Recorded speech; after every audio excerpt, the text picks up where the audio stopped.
Fala galera, tô trazendo mais um vídeo aqui no canal. Dessa vez é um vídeo de reagindo ao iceberg de Super Mario World. Deixa um like no vídeo e se inscrevam no canal e vamos começar a assistir.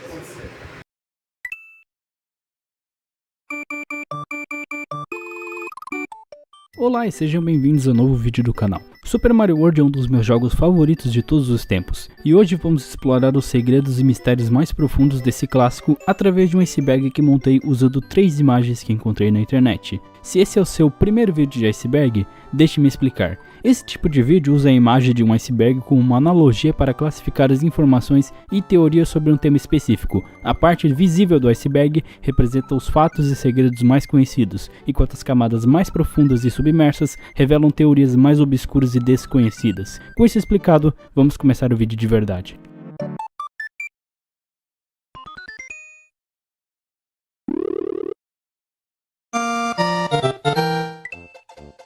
Após passar pela última fase do Special World e usar a estrela de teleporte que te leva para a primeira ilha, o jogo ativa o modo de outono. Nesse modo, a paleta de cores do mapa muda e os inimigos também ficam diferentes. As Piranha Plants ficam com abóboras de Halloween na cabeça, os Koopa-Troopas usam máscaras parecidas com a do Mario e os Bullet Bills se transformam em pássaros que parecem corvos. Apesar da mudança na paleta do mapa, as fases continuam iguais. Na versão de Game Boy Advance, esse modo sofreu algumas alterações. A primeira é que só é possível ativá-lo após encontrar todas as 96 saídas, e foi adicionada uma cutscene mostrando a transformação. Além disso, os Goombas mudam de aparência, ficando amarelos e usando óculos escuros, e os Pokés se transformam em uma espécie de serra. Uma coisa que é igual nas duas versões é que o jogo fica permanentemente nesse modo, não é possível desativá-lo, mesmo voltando para o Special World e usando a estrela novamente. A única forma de sair desse modo, entre aspas, é apagando o save e começando um novo jogo.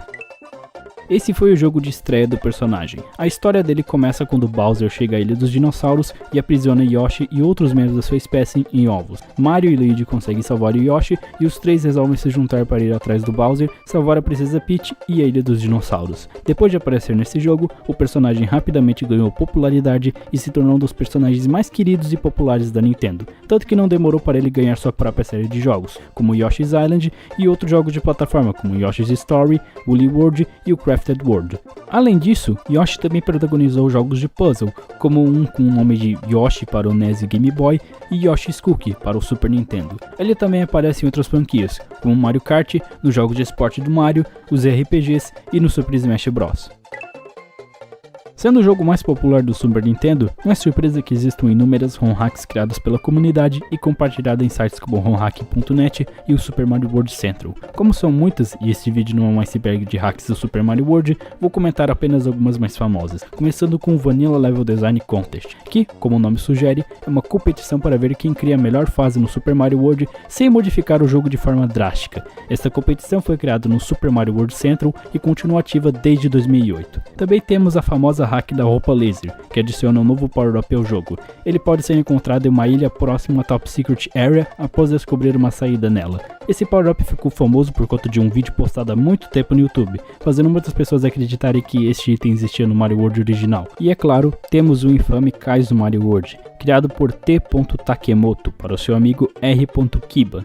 Essa hack é uma versão do Mario World com dificuldade absurdamente aumentada, ultrapassando os limites do justo. Ela ficou tão popular que deu origem a uma categoria própria de ROM hacks. Até hoje, existem inúmeras hacks Kaizo feitas para o Mario World e até para outros jogos, como Donkey Kong Country 2, Super Mario 64 e Sonic. Além disso, Mario Maker 1 e 2 estão cheias de fases baseadas em Kaizo. Este é um editor de níveis criado por Fusoya para o Super Mario World que permite ao usuário editar e criar gráficos personalizados, blocos, sprites, fases, backgrounds, música, mapas do mundo, tela do título e créditos. Ele existe desde os anos 2000 e é usado até hoje para criar hacks para o jogo. O editor continua a ser atualizado com sua versão mais recente, a 3.40, lançado em 24 de setembro de 2023. Essa é uma fase, entre aspas, que pode ser acessada após encontrar a saída secreta da fase Valley of Bowser 2 e passar pela Fortaleza dos Reznors. A fase em si é apenas a última sala antes de enfrentar o Bowser, servindo como um atalho para a luta contra ele. A única coisa diferente nela é que possui aqueles pontos que fornecem um checkpoint. Você pode escolher entre fazer o caminho pela backdoor ou pela front door para completar as 96 saídas, não sendo necessário fazer ambas. Isso é algo que todo mundo que já jogou Mario World já fez pelo menos uma vez. Sacrificar um Yoshi para não cair em um buraco. A pior parte disso é que, se você quer encontrar as 96 saídas, é quase obrigatório sacrificar um Yoshi na fase Cheese Bridge Area para acessar a saída secreta que fica atrás do portão, já que a maneira mais fácil é pular do Yoshi por debaixo da plataforma, enquanto a outra forma, mais complicada, é dar um mergulho bem preciso com a capa. Junto com F-Zero, SimCity, Gradius 3 e Pilot Wings, Super Mario World foi um dos títulos de lançamento do Super Nintendo em 1990 no Japão. Como muitos consoles já vinham com uma cópia de Super Mario World, ele vendeu incríveis 20,61 milhões de cópias, quase o dobro do segundo colocado, Mario All Stars, que vendeu 10,55 milhões de cópias. Falando em Mario All Stars, em dezembro de 1994 na América do Norte e em 1995 na Europa, a Nintendo lançou uma versão de Super Mario All Stars com o Super Mario World incluído. Curiosamente, essa versão nunca foi lançada no Japão e na América do Norte só podia ser obtida através do Super NES Mario 7. A diferença entre essa versão e o jogo original são poucas, com uma grande exceção: Luigi. Todos sabemos que ele no Mario World é apenas uma troca da cor do Mario, sendo o famoso Mario verde. No entanto, na versão de Mario All Stars, Luigi recebe um sprite novo, sendo mais alto e magro que o Mario. Suas animações também foram alteradas. Por exemplo, ele escorrega com os joelhos em vez de ficar sentado como Mario, bate nos blocos com a cabeça em vez de usar a mão, gospe bolas de fogo em vez de lançá-las com a mão, e na animação de passar de fase, ele cruza os braços em vez de fazer o V de vitória. A jogabilidade dele continua igual ao do Mario, mas esses novos sprites são muito mais legais do que apenas uma mudança de cor. Tenho certeza de que muita gente nem sabia que ele era diferente nessa versão ou que essa versão de Mario Stars existe, já que Nintendo nunca se deu ao trabalho de relançá-lo do Virtual Console do Wii, 3DS e Wii U e nem no Switch Online. Ao contrário da versão de Mario All Stars, em que a única grande diferença é a mudança do sprite do Luigi, o segundo jogo da série Mario Advance apresenta maiores mudanças em relação à sua versão de Super Nintendo, começando com os gráficos e o som, que são inferiores à versão de Super Nintendo. O brilho é bem alto para compensar a falta de uma luz interna na primeira versão do GBA. A maioria das fases não é afetada por isso, com exceção da sala antes da luta com o Bowser, que dá para enxergar perfeitamente sem ligar a luz do bloco. Como a tela do GBA é menor, o jogo ficou mais aproximado, mas isso não chega a atrapalhar, especialmente se comparado com o port do Sonic 1, que ficou horrível por conta da tela menor. Focando no som, os efeitos sonoros ficaram bem parecidos com a versão de Super Nintendo, com a adição de clipes de voz e novos sons, como quando está acabando a forma de balão do Mario e a música que fica mais lenta.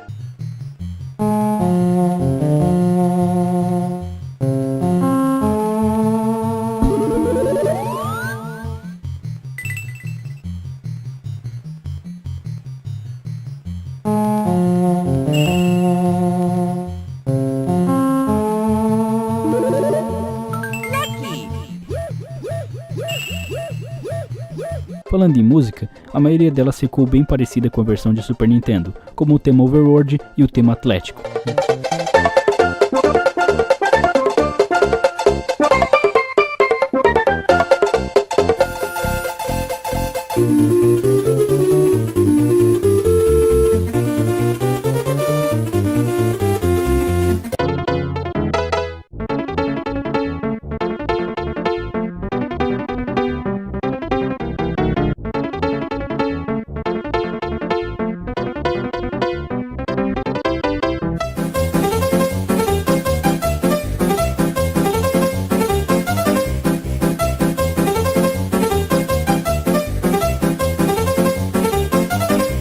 Enquanto outras ficaram bastante diferentes. As casas fantasmas ficaram mais assustadoras, na minha opinião, e Vanilla Dome parece mais agressiva e intimidadora.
A única música que ficou pior foi a do Valley of Bowser, que, sem brincadeira, parece que está peidando no GBA.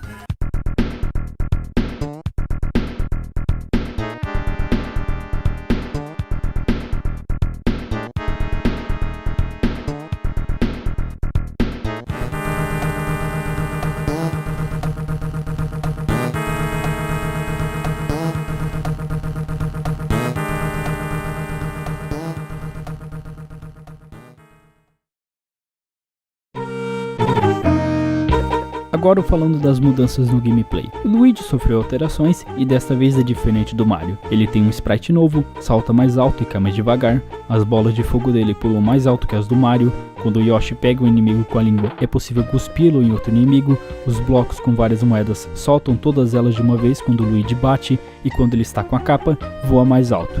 Em compensação, o Mario é mais rápido. O jogo está mais fácil, já que você pode salvar a qualquer momento e o save agora mantém suas vidas, power-ups e o Yoshi. Levar dano nesta versão é como no Super Mario Bros 3, onde você volta para o Mario grande em vez do Mario pequeno. Os Yoshis coloridos sofreram uma mudança interessante. Depois de liberá-los no Star World, eles podem aparecer em qualquer bloco com um ovo de Yoshi. Se você estiver com a capa, aparecerá um Yoshi azul. Se estiver com a flor de fogo, será o vermelho. E se for só o Mario grande ou pequeno, será o verde ou amarelo. Os ovos que eles botam depois de comer 10 frutas mudam o power-up dependendo da cor, em vez de ser apenas o cogumelo. Se for o amarelo, será uma estrela. O vermelho, a flor de fogo, o azul a capa e o verde o cogumelo. As moedas dragão viraram colecionável, e depois de coletar todas, é liberada uma cutscene. O jogo menciona que o Mario e o Luigi derrubaram os castelos em vez de apenas dar crédito ao Mario. Há uma cutscene antes de começar o jogo que muda após zerá-lo, e apertando Select aparece uma tela que mostra quantas fases você passou e se coletou as moedas dragão. A tela final também foi redesenhada, e não é mais a mesma da versão de Super Nintendo. Existem outras mudanças menores, mas eu vou comentar sobre todas elas, pois são muitas. No geral, essa versão parece uma experiência diferente da do Super Nintendo, mas que vale a pena jogar, especialmente se você já enjoou de rejogar a versão original. Um dos segredos mais obscuros desse jogo são os triggers de 1-up invisíveis, que são ativados quando o Mario passa por 4 lugares específicos. As únicas formas de descobrir eles é na sorte, isso que alguns são muito mais obscuros do que outros, ou usando o Lunar Magic, que tem uma opção que mostra a localização deles nas fases que eles estão, que são 15, Donut Plains 4, Cookie Mountain, Donut Plains 1, Wendy's Castle, Chocolate Island 2, Vanilla Fortress, Morton's Castle, Yoshi's Island 4, Vanilla Ghost House, Larry's Castle, Vanilla Dome 4, Forest of Illusion 3, Gnarly, Valley of Bowser 2 e o mapa de teste. Valley of Bowser 2 é a única fase que tem 2 triggers, mas só dá para ativar um deles, já que o outro deixa de funcionar. Se você ficar 2 minutos parado na Special Zone, a música troca para um remix do tema do primeiro Super Mario Bros.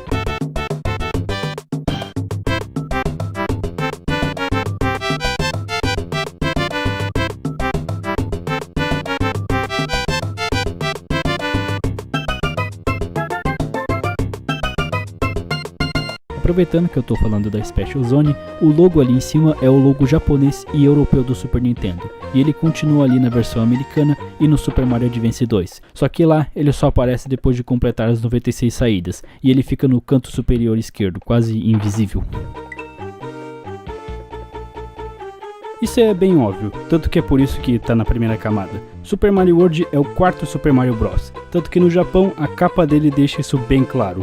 O manual de instrução fala que o jogo se passa após os eventos de Super Mario Bros 3 e o gameplay é uma evolução do jogo anterior, melhorando praticamente tudo que foi introduzido no 3. E nas versões beta o jogo também tinha o nome Super Mario Bros 4 Super Mario World.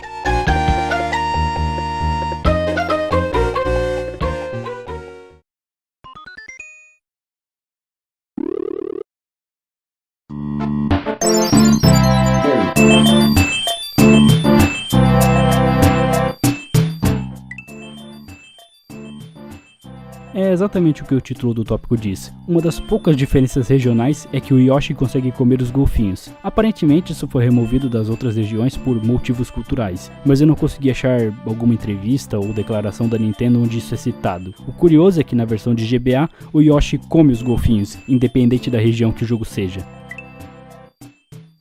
É bem conhecido que se você ficar encarando um Boo por 8 segundos, ele vai fazer uma careta. Agora, o que é mais desconhecido é que os Big Boos têm um comportamento parecido. Para ver isso, é necessário esperar 16 segundos, e ele vai abaixar os braços para ver se o Mario ainda está encarando ele.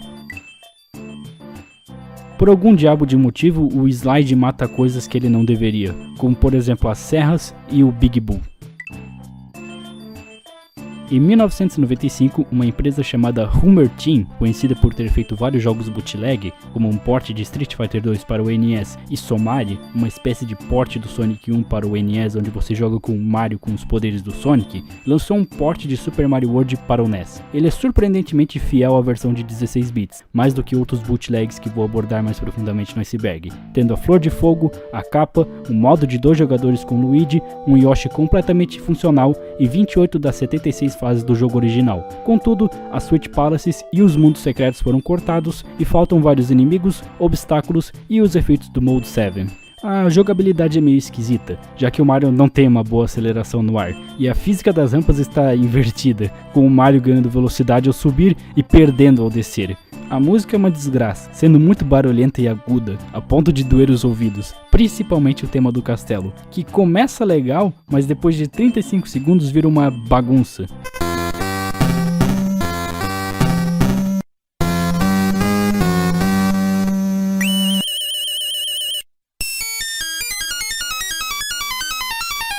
As únicas músicas que eu achei legal foram as das fases subterrâneas, debaixo d'água e das casas fantasma. No geral, é um dos melhores jogos bootlegs que tem no Nintendinho. Não que existam muitos bons. E até que vale a pena ser jogado por alguns minutos se você literalmente não tiver outra coisa melhor para jogar.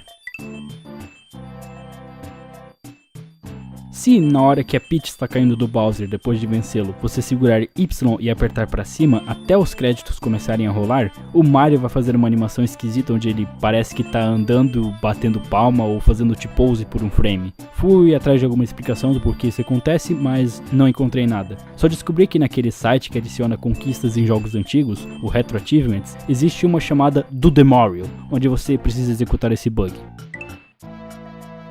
No Lunar Magic, enquanto você estiver editando uma fase, se você for na opção GFX Index in Header e mudar o ChangeFG/PG GFX para o número 2, 6 ou 8 e depois entrar na fase, vai tocar essa cutscene do Mario indo na direção de uma placa de Proibido Yoshi e depois seguindo em frente. Existem 3 variações dessa cena que mudam o background, e se você estiver montado no Yoshi, o Mario desmonta dele quando chega perto da placa. Li nos fóruns do Super Mario World Central que as fases de castelo e casas fantasmas usam essa placa, mas ela está escondida e só dá pra ver ela usando o Lunar Magic. Resolvi procurar em cada fase, mas não encontrei essas cenas do Mario indo em direção à casa ou ao castelo. Portanto, não vou afirmar com base apenas em comentário de fórum que essas placas são usadas. Talvez os desenvolvedores estivessem planejando criar fases onde não fosse possível usar o Yoshi e que não fossem de castelo ou casa fantasma, mas devido ao tempo ou outros fatores, desistiram, e a única coisa que sobrou foram essas animações.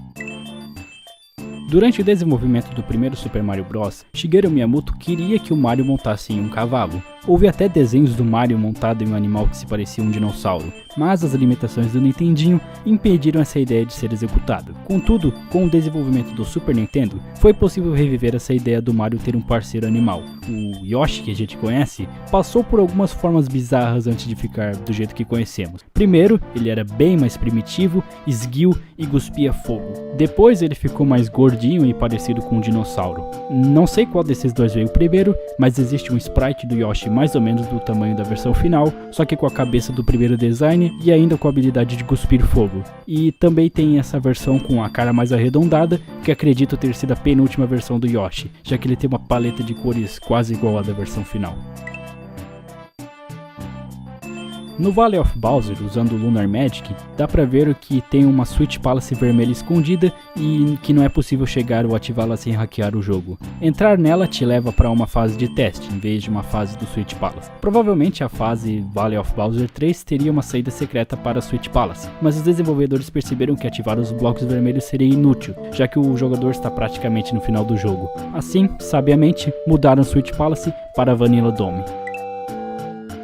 Essa gaiola com gráficos bugados pode ser colocada no jogo. O Mario fica preso nela quando a fase começa e dá para usá-la em conjunto com um objeto de auto-scroll para fazê-la seguir um caminho durante a fase. Na gameplay de fundo vocês estão vendo esses passarinhos azuis carregando a gaiola, mas isso é algo que eu vou explicar na próxima camada.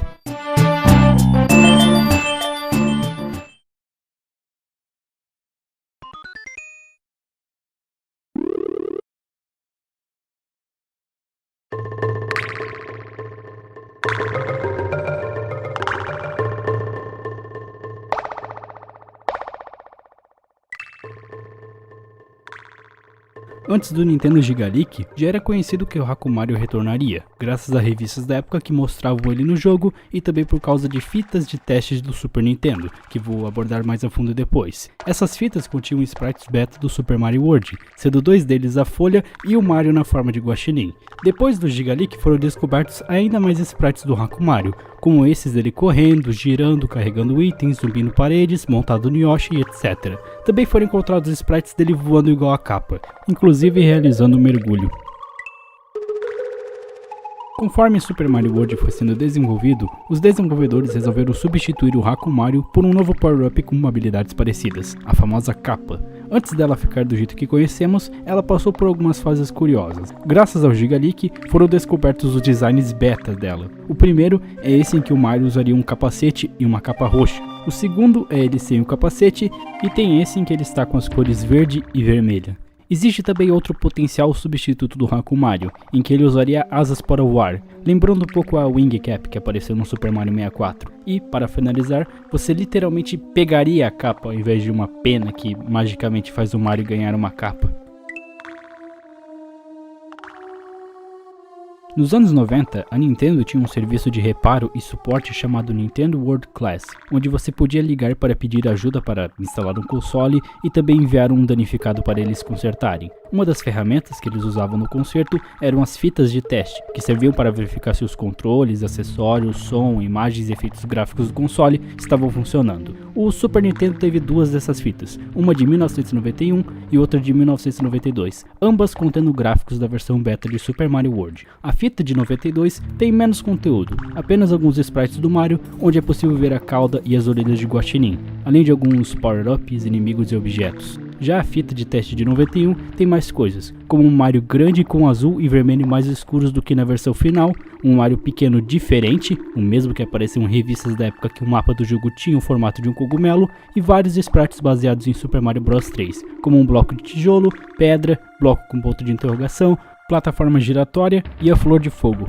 que tinha um pixel verde minúsculo adicionado por engano, que provavelmente é difícil de ver no vídeo. Também tem esses bônus de moeda que foram programados na versão final, mas só podem ser vistos fazendo um glitch com a Wiggler, que eu vou explicar depois. Um Goomba do Super Mario World esmagado, o inimigo Venus Fire Trap, um placeholder de um P-Switch, o Muncher com folhas verdes e um sobreamento diferente, e esses pares de asas que apareceram na foto de uma revista.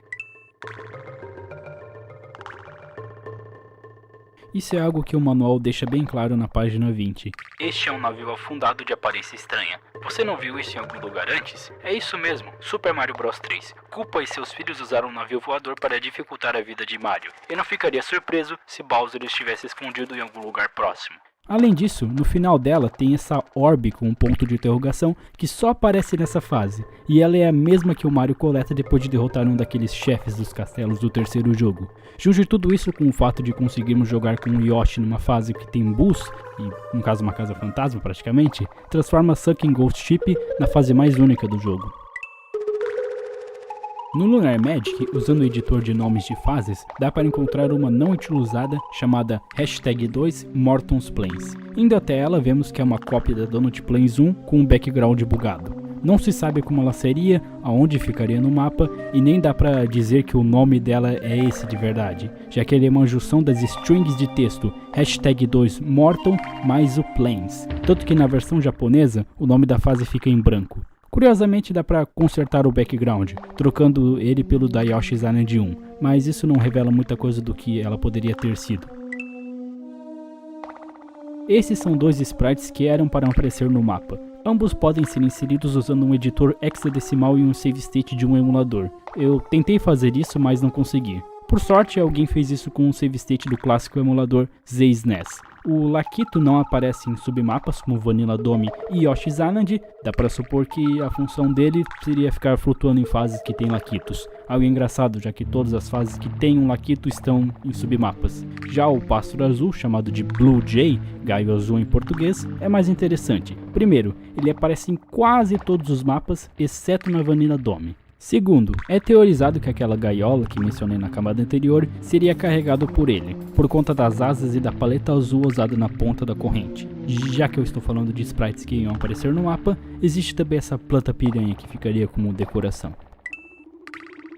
Normalmente, depois de pular em 8 inimigos seguidos, o jogo te recompensa com uma vida. No entanto, devido a um erro de programação, isso não se aplica a Wiggler. A partir da 10ª pisada, você receberá 2 vidas, 3 vidas e os seguintes bônus não utilizados: 5 vidas, 5 moedas, 10 moedas, 15 moedas, 20 moedas e 25 moedas. Depois das 25 moedas, cada pulo na Wiggler sobrecarrega e dá uma quantidade enorme de pontos e moedas. Como vocês podem ver, os gráficos das 5 vidas e moedas estão bugados, já que seus gráficos não existem dentro da ROM. Os gráficos das moedas até existem, mas acabaram na fita de teste do Super Nintendo que mencionei anteriormente. Não sei por que decidiram cortar isso da versão final.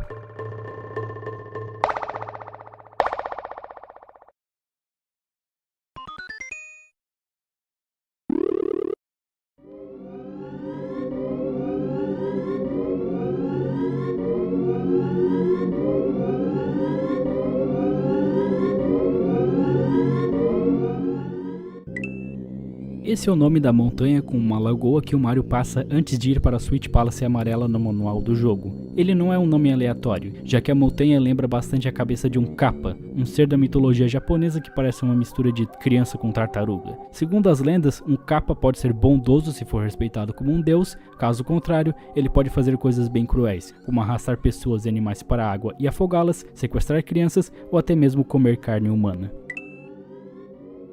Esse é um canal que tem uns vídeos de uns caras acessando supostas fases secretas de uma cópia de Super Mario World comprada em Brooklyn. A entrada dessa fase fica em uma das casas fantasmas, onde há um tubo flutuando no ar. A fase é cheia daqueles blocos que são quebrados com spin jump e no final dela o Mario morre, mesmo tendo passado de fase. A cena então corta para os caras queimando alguma coisa, que eu chuto ser o cartucho, mas pode ser qualquer coisa. Outro vídeo mostra supostas fases deletadas do jogo, inclusive exibindo a placa do Yoshi e a gaiola de pássaro bugado. No entanto, não demora muito para perceber que o vídeo é uma brincadeira, já que, do nada, eles entram em um tubo que te leva para o Super Mario Bros 3 e depois novamente em um tubo que magicamente os leva para a Tiny Hills Island do Super Mario 64. Então eles são engolidos pelo peixe e começam a jogar a primeira fase de Super Mario Bros. Por fim, eles começam a jogar Sonic 2 depois de passar novamente por um cano. Esses vídeos não passam de uns caras brincando com hacks de jogos e truques de edição de vídeo, e que resolveram postar isso no YouTube para se divertir ou enganar os outros. Tem que lembrar que eles foram postados há 16 anos atrás, em 2007,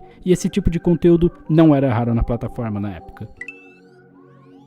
Já parou pra perceber o quão estranho o Bowser é em Super Mario World? A cor dele é um verde todo esquisito que me lembra um pouco o visual dele dos desenhos do Mario feitos pela Dick. Isso é esquisito, já que no Super Mario Bros 3, um jogo de Nintendinho, o sprite dele é bem parecido com as artworks, enquanto no Mario World ele tem esse visual peculiar ali. Este tópico fala sobre duas ilhas que nunca visitamos, mas que aparecem no mapa. A primeira é essa que fica perto da Top Secret Area. Por causa da sua proximidade com essa área, muitas pessoas se perguntaram se havia um jeito de chegar até ela, tanto que na hack da roupa laser você a encontra nessa ilha. A segunda é menos interessante e consiste em duas ilhas perto da primeira fase da Chocolate Island. Provavelmente essas 3 ilhas estão lá apenas como decoração para o mapa, mas nada impede de imaginarmos se os desenvolvedores algum dia planejaram algumas fases nelas. Em 1990, a Capcom lançou para o NES um jogo chamado Chip 'n Dale Rescue Ranger, baseado no desenho do Tico e Teco chamado Tico e Teco Defensores da Lei. 5 anos depois, uma empresa de Taiwan chamada Gumtech fez uma versão bootleg desse jogo para o Mega Drive chamada Squirrel King. Um ano depois, outra empresa de Taiwan chamada Xuanpu Technology, que compartilhava membros da equipe com a Gumtech, fez uma hack do Squirrel King que trocava os esquilos por personagens do Mario e vendeu esse jogo com o nome de Super Mario World, mais ou menos. A capa amaldiçoada e a tela de título dizem que é Mario World, mas ao apertar Start, o jogo vai para outra tela com o nome de Super Mario Bros. A jogabilidade é igual ao jogo do Tico e Teco, a física é meio esquisita e o level design é estranho, com alguns blocos sólidos e outros sem física. Curiosamente, esse jogo só se parece com um jogo do Mario nas primeiras fases, o resto é completamente diferente, sendo as fases do Squirrel King apenas com a ordem trocada. Fora o nome, ele não tem nada a ver com Super Mario World. Neosonic é uma empresa que fabrica relógios e ficou famosa por criar alguns modelos que vinham com jogos baseados em marcas famosas como Barbie e Power Rangers. No final dos anos 80 e começo dos anos 90, eles conseguiram a licença da Nintendo e começaram a fazer relógios baseados nos jogos dela. Obviamente, eles iriam fazer um baseado no Mario e chegaram a produzir 4 modelos: Super Mario Bros. Em 1989, Super Mario Bros. 3 em 1990 e Super Mario World em 1991. Os jogos são bem simples e não há muito o que comentar sobre eles. O que é interessante é o fato de que esses e outros relógios baseados em franquias da Nintendo, como Zelda e Star Fox, terem existido. No Overworld existem 3 sprites de Koopaling escondidos que só podem ser vistos usando Lunar Magic. Esses Koopalings têm uma função, diferente do Lakitu e do Passarinho Azul, cujas funções eram desconhecidas. Eles iam puxar o jogador para uma fase, semelhante àquelas mãos do mundo 8 em Super Mario Bros 3. A posição deles no mapa sugere que ele era bem diferente antes de sua, entre muitas aspas, remoção. Antes de mostrar esse glitch, eu li que ele pode dar gatilho em pessoas fotossensíveis. Não sei se isso é verdade, mas não quero arriscar. Então, se você sofre com problemas de epilepsia, pule para o tempo que está na tela. Agora, falando do glitch. Para realizá-lo, você precisa ir à fase Chocolate Island 3 com o Yoshi e terminá-la sem fazer a câmera subir. Para isso, pule na tartaruga e depois pule do Yoshi para que a câmera não suba. Após passar de fase, o jogo fica com uma paleta de cores super bugada no mapa, por algum motivo que não consegui identificar. Felizmente dá para corrigir isso entrando no tubo que te leva para Vanilla Dome ou no atalho da Chocolate Island que te leva para o Castelo 6.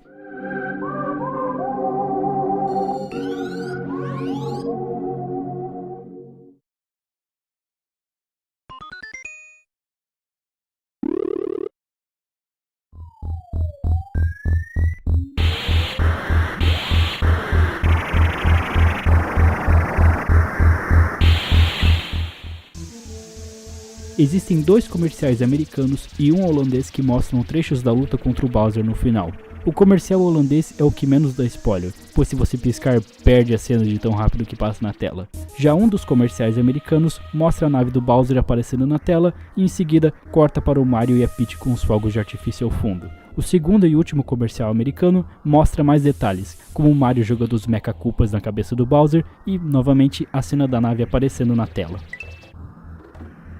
Você já deve saber o que significam as cores dos pontos das fases. Amarelo indica uma fase com apenas uma saída, enquanto vermelho indica fases com 2 ou mais saídas. Mas e essas fases que têm um ponto grande e vermelho? O que isso significa? Algumas pessoas acreditam que esses pontos significam que a fase é maior do que as outras, mas isso não faz sentido, pois algumas dessas fases não são maiores. A Nintendo nunca deu uma explicação oficial no manual ou em guias, então os fãs criaram uma teoria. As fases grandes com um ponto vermelho têm uma saída que te coloca em uma rota até uma das fortalezas que não são acessadas em rotas normais. Vanilla Dome 1 te coloca numa rota até Vanilla Fortress. Forest of Illusion 1 te coloca numa rota até Forest Fortress e Valley of Bowser 2 te leva na rota até Valley Fortress, o que faz muito sentido.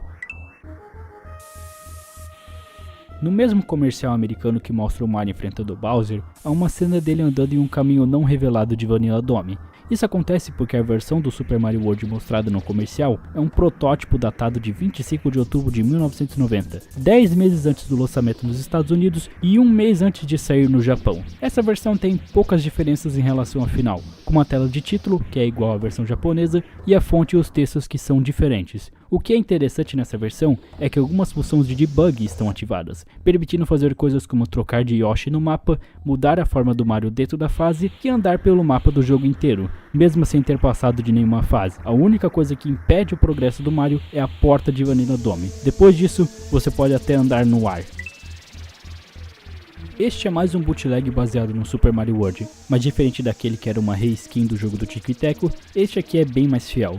Não se sabe quem desenvolveu ou em que ano foi lançado. mas provavelmente foi após 1996, por conta do nome, que é uma referência ao Super Mario 64, tanto que na introdução tem o clássico It's a Me, Mario.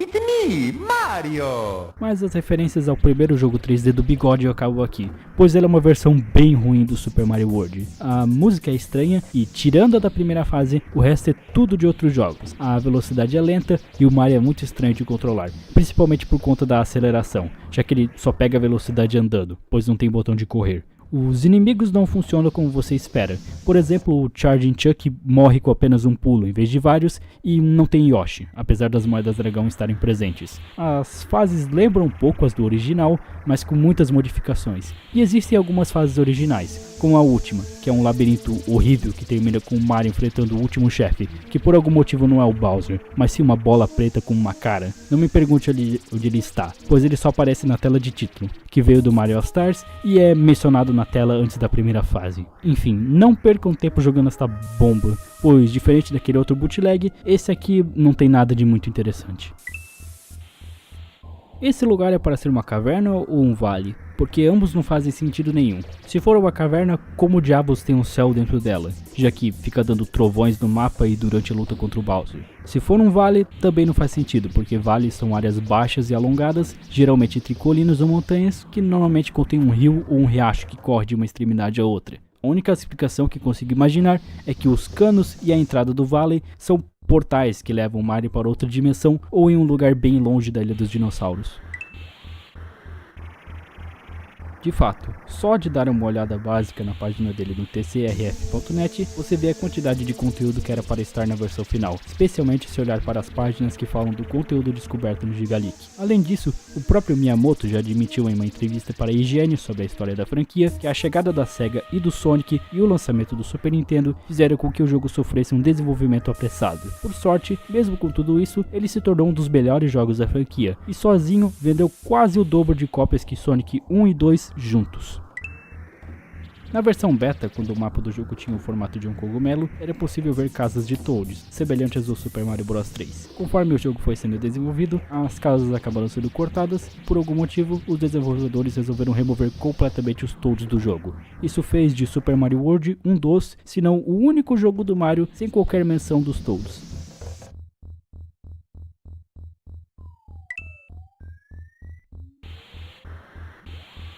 Isso é algo que o criador de um dos icebergs que usei para montar o vídeo descobriu. O Steve Ronhax percebeu que a ponte antes da luta contra o Bowser em Super Mario World tem exatamente a mesma distância das pontes nas batalhas contra o Bowser no primeiro Super Mario Bros. No caso, ambas têm 16 tiles, e graças ao Gigaleak, foram descobertos sprites do Bowser fora da nave, o que nos permite teorizar que haveria uma pequena batalha contra ele antes da batalha final.